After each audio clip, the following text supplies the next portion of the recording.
Juntos no Enem. Governo do Estado do Rio Grande do Norte. Olá pessoal, estamos reunidos para mais uma aula de Biologia no projeto Juntos no Enem. Projeto do Governo do Estado do Rio Grande do Norte, através da Secretaria Estadual de Educação e Cultura. Eu sou o professor Rodrigo e nesta aula nós vamos trabalhar o tema Fisiologia Humana, destacando o sistema digestório. Neste primeiro slide, vocês podem observar as principais funções do sistema digestório. São 4 essas funções. A primeira grande função é a ingestão, que é realizada pela boca. A ingestão consiste em colocar o alimento para dentro do corpo. A segunda grande função do sistema digestório é a digestão. O que seria a digestão? A digestão é a transformação do alimento. É a quebra de uma macromolécula, de uma molécula grande, em moléculas menores, moléculas que serão absorvidas pelo corpo. A digestão que acontece pelo sistema digestório, ela ocorre em 3 órgãos: na boca, no estômago e no intestino delgado. A terceira função do sistema digestório é a absorção. Depois que a digestão ocorre, depois que as moléculas grandes são quebradas, sendo liberadas moléculas menores no corpo, essas moléculas serão absorvidas. Elas serão absorvidas também no intestino delgado. Só que na segunda e terceira parte do intestino delgado, conhecida como jejum e ilho, que vocês vão ver mais à frente. Aqueles nutrientes que não foram absorvidos pelo intestino delgado, eles serão transportados ao longo do sistema digestório e serão então eliminados na forma de fezes, que é a 4ª função do sistema digestório. Esta função, ela é realizada pelo intestino grosso. Neste slide, vocês vão acompanhar uma tabela de digestão que aborda 4 informações importantes sobre esse processo de digestão. Esta tabela, ela aborda os órgãos onde acontece a digestão, as substâncias que são digeridas nestes órgãos, as enzimas que vão agir nessas substâncias, nesses órgãos específicos, e o pH, lá na 4ª coluna, o pH presente em cada um desses órgãos. Então, acompanhando aqui, vocês vão ver que na boca, nós temos a digestão dos carboidratos, dessa substância orgânica chamada de carboidratos ou glicídios.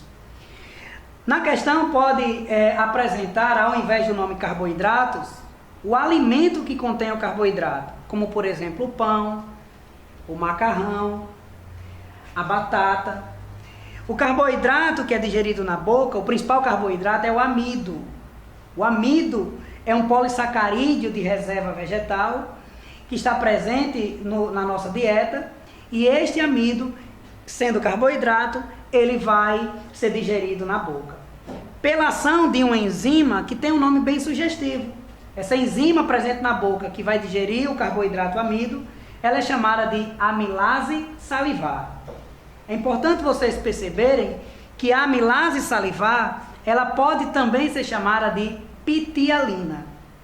Então a amilase salivar, que é uma enzima que age no carboidrato presente na boca, ela precisa de um pH específico.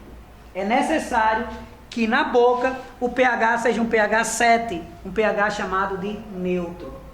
Existe uma escala de pH. Até 6,9 o pH é considerado ácido. 7 o pH é considerado neutro. E de 7,1 a 14 o pH é considerado básico. Então o pH na boca é o pH 7 para a ação da enzima amilase salivar ou pitialina. O segundo órgão onde acontece digestão é o estômago. A substância que será digerida no estômago é a proteína. Essa proteína que é digerida no estômago, ela sofre a ação de uma enzima chamada de pepsina. Pepsina. Para que a pepsina consiga agir nas proteínas presentes no estômago, se faz necessário que o pH do estômago seja um pH ácido, numa faixa entre 2 a 4. Lembre que até 6,9 o pH é considerado ácido. O terceiro órgão onde acontece digestão é o intestino delgado. a primeira parte do intestino delgado, chamada de duodeno. Lá no duodeno ocorrerá a conclusão da digestão dos carboidratos que havia sido iniciada na boca. Lá no duodeno acontecerá a digestão das proteínas que havia iniciado a digestão no estômago. E apenas no duodeno ocorrerá a digestão dos lipídios. Como nós temos aqui várias substâncias que são digeridas no intestino delgado, é compreensível, é razoável perceber que várias enzimas estão envolvidas. Por exemplo, para digerir a sacarose, lá no duodeno existe uma enzima chamada de sacarase. Para digerir o amido, existe uma enzima chamada de amilase pancreática. Para digerir as proteínas, nós temos duas enzimas muito cobradas em prova, a tripsina e a quimiotripsina. E para digerir lipídios, nós temos uma enzima chamada de lipase. Então essas enzimas, elas vão agir sobre essas substâncias lá no duodeno, desde que o pH do duodeno seja um pH básico, numa faixa entre 8 a 8,5. Agora eu quero apresentar para vocês algumas glândulas que estão envolvidas no processo de digestão, começando com as glândulas salivares. Existem 3 glândulas chamadas de glândulas salivares: as parótidas, as submandibulares e as sublinguais.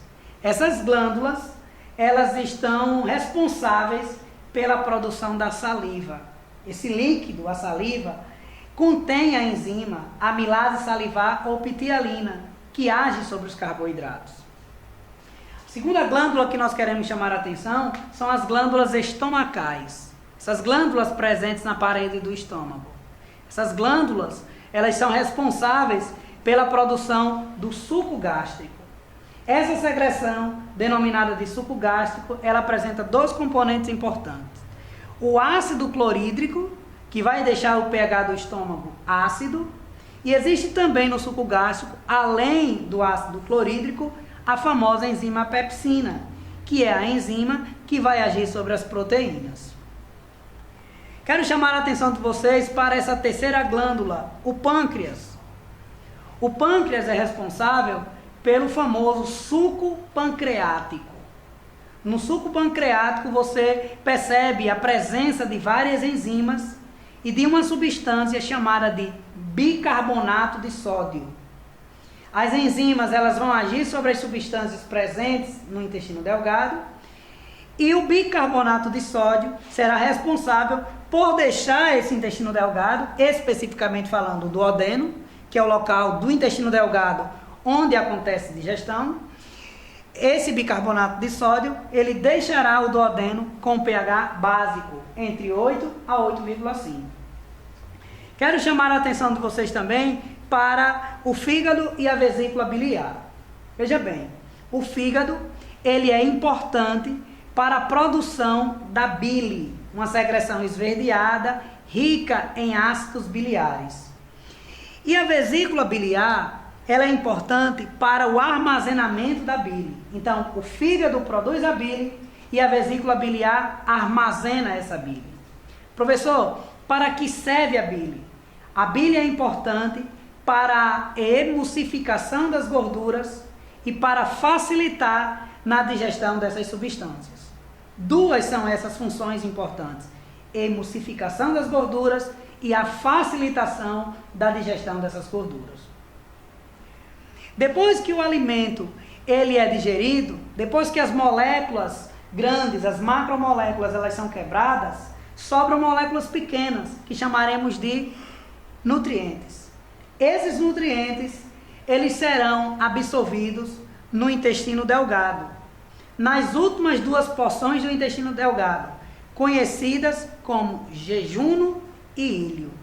Lá no jejuno e íleo, as células que formam essa estrutura, elas apresentam uma especialização de membrana chamadas de vilosidades e microvilosidades. Essas vilosidades e microvilosidades, elas são importantes para aumentar o contato, a superfície de contato com o conteúdo que vai ser absorvido e, consequentemente, aumentar essa absorção. As vilosidades e microvilosidades, elas otimizam a absorção dos nutrientes. Aquilo que não foi absorvido pelo corpo será eliminado na forma de fezes. E quem é responsável por esta função é o intestino grosso. O intestino grosso, ele é importante para a reabsorção de água e para a formação das fezes. Agora eu quero chamar a atenção de vocês para algumas questões que foram abordadas pela prova do Enem. A primeira questão: uma enzima foi retirada de um dos órgãos do sistema digestório de um cão e, após ser purificada, foi diluída em solução fisiológica e distribuída em 3 tubos de ensaio, com os seguintes conteúdos. No tubo 1, carne. Tubo 2, macarrão. Tubo 3, banha.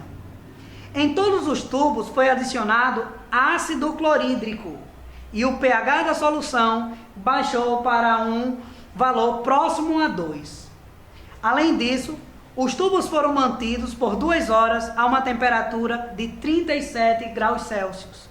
A digestão do alimento ocorreu somente no tubo 1, no tubo que continha a carne.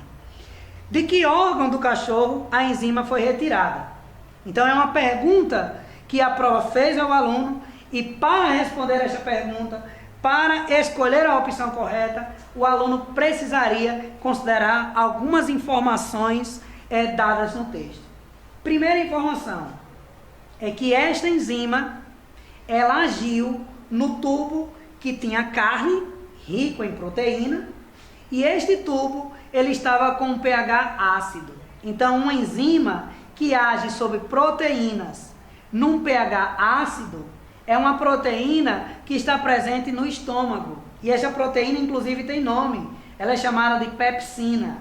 Portanto, esta questão, ela tem como alternativa correta a letra C.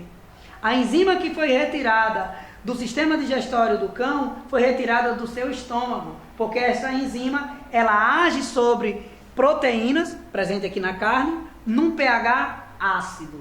E nós vimos que lá no estômago acontece a digestão de proteínas num pH ácido entre 2 a 4. E o nome da enzima é a pepsina. Segunda questão. Um pesquisador percebe que o rótulo de um dos vidros em que guarda um concentrado de enzimas digestivas está ilegível. Ele não sabe qual enzima que o vidro contém, mas desconfia de que seja uma protease gástrica, que age no estômago digerindo proteínas. Sabendo que a digestão no estômago é ácida e no intestino delgado é básica, ele monta 5 tubos de ensaio com alimentos diferentes. Adiciona o concentrado de enzimas em soluções com pH determinado e aguarda para ver se a enzima age em algum deles. O tubo de ensaio em que a enzima deve agir para indicar que a hipótese do pesquisador está correta é aquele que contém. Então, olha só, gente. O pesquisador notou um frasco. Nesse frasco tinha um concentrado de enzima, só que identificando aquele frasco, a letra estava ilegível. A informação estava ilegível. Ele não tinha certeza qual era o tipo de enzima que estava ali, mas ele desconfiava que era uma protease gástrica, uma enzima que quebra proteínas no estômago. Para ter certeza da sua hipótese, ele montou um experimento. E a questão pergunta justamente isso.